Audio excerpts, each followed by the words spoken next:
The missile that changed the sky, the Place 15 and the new aerial war over Kashmir. The night of April 29, 2025, was no ordinary night in the skies over Kashmir. There were no explosions roaring in the distance, nor the thunderous roar of supersonic jets breaking the sound barrier. What broke the silence that night was something far deeper, an electronic signal. Invisible but unmistakable, a shift that would alter the perception of air power in South Asia and beyond.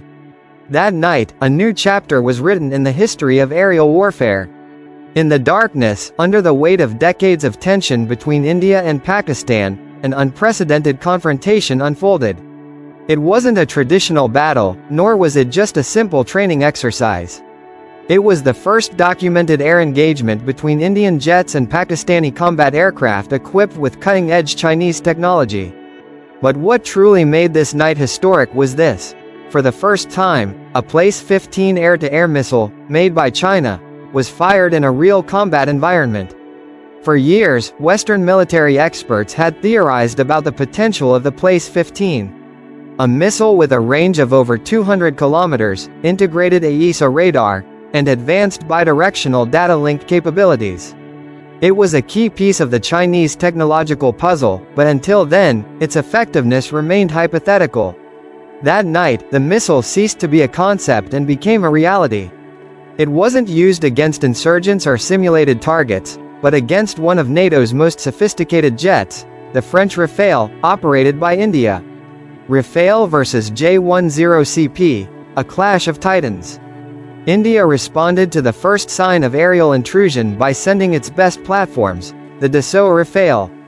They took off from bases in Ambala and Hassamara, equipped with their advanced Spectra electronic warfare suites, Thales RBE-2 AESA radars, and the feared Meteor missiles, considered until then the undisputed kings of beyond visual range, BVR, combat. Indian pilots flew with confidence. They were carrying a platform that symbolized the pinnacle of Western combat aviation in the region. But in the sky, they were not alone. Waiting for them were the J-10CPs of Pakistan, jets developed by the Chengdu Aerospace Corporation, designed to rival, and in some aspects surpass, their Western counterparts in the 4.5 generation. But what made the J-10CP a formidable threat wasn't just its aerodynamic design or engine. It was its digital integration, a combat network connected with ground sensors, early warning aircraft, automated control systems, and artificial intelligence algorithms. Each aircraft was part of a network that processed and shared data in real time. As the Rafales crossed into disputed airspace, they were already being tracked by radars hundreds of kilometers away. The invisible war, specters, deceptions, and electronic chaos. The J-10CPs initiated coordinated maneuvers, employing sophisticated electronic warfare techniques. They emitted interference pulses, reduced their radar signature, and distorted the signals received by the Rafale's Spectra systems. Thermal signatures vanished and reappeared. Targets split, vanished, and then reappeared as multiple false echoes. What ensued was unprecedented electronic chaos.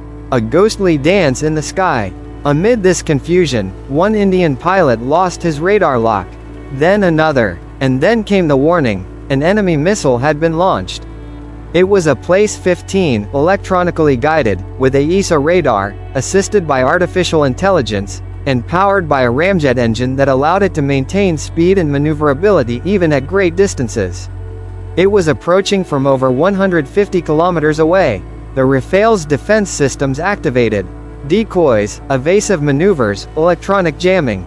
Spectra managed to break the missile's final lock, but the damage was already done. The Indian formation scattered, communications were interrupted, and aerial superiority was, at least for that night, challenged like never before. No ground fire, but fire in military doctrine. This was not a simple fight. It was a strategic alarm. A revelation. The Meteor missile, until then the gold standard of BVR combat, had met a worthy rival. And not just because of the missile itself, but the entire ecosystem surrounding it. The Rafale, despite its cutting-edge technology, failed to establish superiority. The Indian Air Force was forced to withdraw without being able to mount an effective counterattack. Pilots described the experience as flying inside a digital dungeon. They didn't know if what they were seeing on their screens was real or an illusion created by electronic warfare. It was a battle where software outweighed hardware, and that night, the Silicon King prevailed. What does this mean for India, Pakistan, and China? For India, it was a wake-up call. The Rafale, their flagship acquisition, was not invulnerable.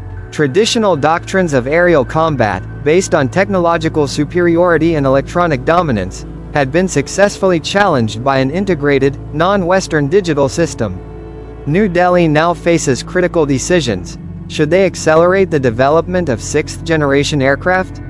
Should they co-develop missiles capable of rivaling the PLACE-15? Should they further upgrade Spectra's electronic capabilities? For Pakistan, it was much more than a tactical victory. It was a strategic and symbolic demonstration. The Pakistan Air Force had ceased to be merely a reactive deterrent force. It had become a disruptive power in the sky. Not a single aircraft was lost. Pakistan showed the world that it could challenge superior platforms, thanks to Chinese technological support and its growing capacity for network integration. For China, it was validation. The PLACE-15 was no longer a theoretical threat. It was an operational reality. It had been fired, it had worked in real combat, and it had proven it could compete with the best that the West had to offer. The J-10CP and PLACE-15 had transitioned from being economic alternatives to becoming viable and dangerous strategic options. A new era, the end of Western technological monopoly. For decades, the global narrative claimed that only Western-made jets and missiles had control of the skies. That idea began to crumble over Kashmir. Now, the question in defense circles isn't whether Chinese missiles can compete, but how to counter them. From Washington to Paris, from Tokyo to Canberra, analysts reevaluated their own capabilities within days. If systems like the PLACE-15 can be deployed by China's allies like Pakistan, are F-35s, Eurofighters, or even Rafales ready for this new type of aerial warfare? Can traditional doctrines survive on a battlefield where algorithms decide before the pilot? Conclusion: Kashmir, the laboratory of future air warfare. The skirmish in the skies over Kashmir was not a battle with visible casualties or destruction. But it was something just as powerful, a demonstration of what aerial warfare will look like in the future. A war in which connectivity, sensors, artificial intelligence, and software-guided missiles will decide supremacy. A war where the kill chain is completed 150 kilometers away, with no opportunity for the enemy to react. A war where seeing first, processing better, and shooting faster will matter more than the size or fame of the aircraft. That April 29th, the sky was not only the stage for an operation. It reflected a global geopolitical, technological, and military shift. The PLACE-15 didn't just fly. It changed history.